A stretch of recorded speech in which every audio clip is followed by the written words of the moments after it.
Today we want to speak on this rampant development incidences of people doing pranks. All the time we say that this development is becoming so dangerous and exposing people to unnecessary dangers, whether moral dangers, all sorts of dangers in our society.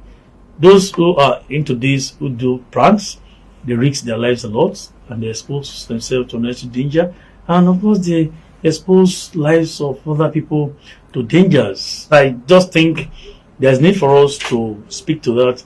There's need for us to advise our people. Can we please regulate whatever we do? In as much as you can't ask you not to do your business, you can't ask you not to do what's your means of livelihood.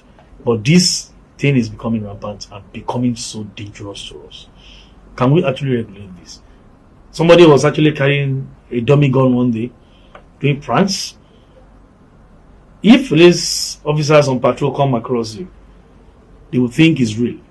They will actually think you're a criminal and you're actually carrying out a robbery operation. They fire you, you die. What happens? Are you saying it is extrajudicial killing or justifiable killing by men of the police or any security operatives? Can we actually regulate what we do? These pranks should be regulated. We want to warn before we start taking actions on people.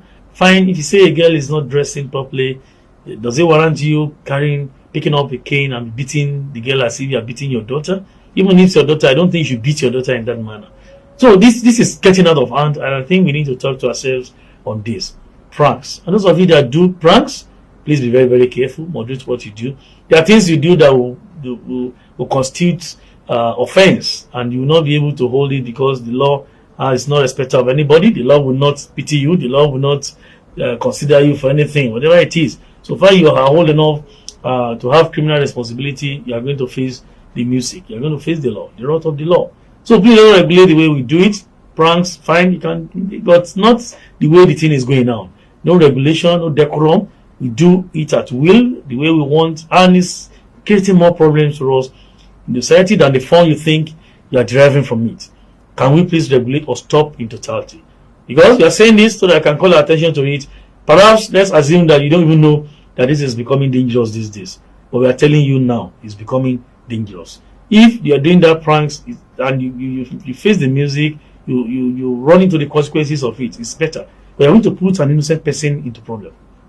By the time you venture into this and you overdo all this. Many innocent Nigerians that you always carry along in your pranks, they don't know anything. Before you tell them it's a prank, you're on camera, you are this and that, those who have hypertension at times will lose their lives. But majorly, some of you that have gone to the extent of even carrying guns, either dummy, real or fake gun or whatever you call it, it is dangerous. You are exposing your life to dangers, to that risk, and it's dangerous. If I'm a policeman in the streets, I see you with a gun, I won't know it's a prank. I can open fire at any time. So, and you won't want to be blaming our men on operations that they have gone down an innocent person. At that time, are you actually an innocent person? Or you are to be treated as an armed robber, a criminal who is fully harmed? Let us be mindful of what we do. We want to appeal to you. Be on the same page with us. Let us do everything with moderation. Let's have decorum in what we do. Regulate this. You cannot regulate stop producing pranks or doing pranks at all levels.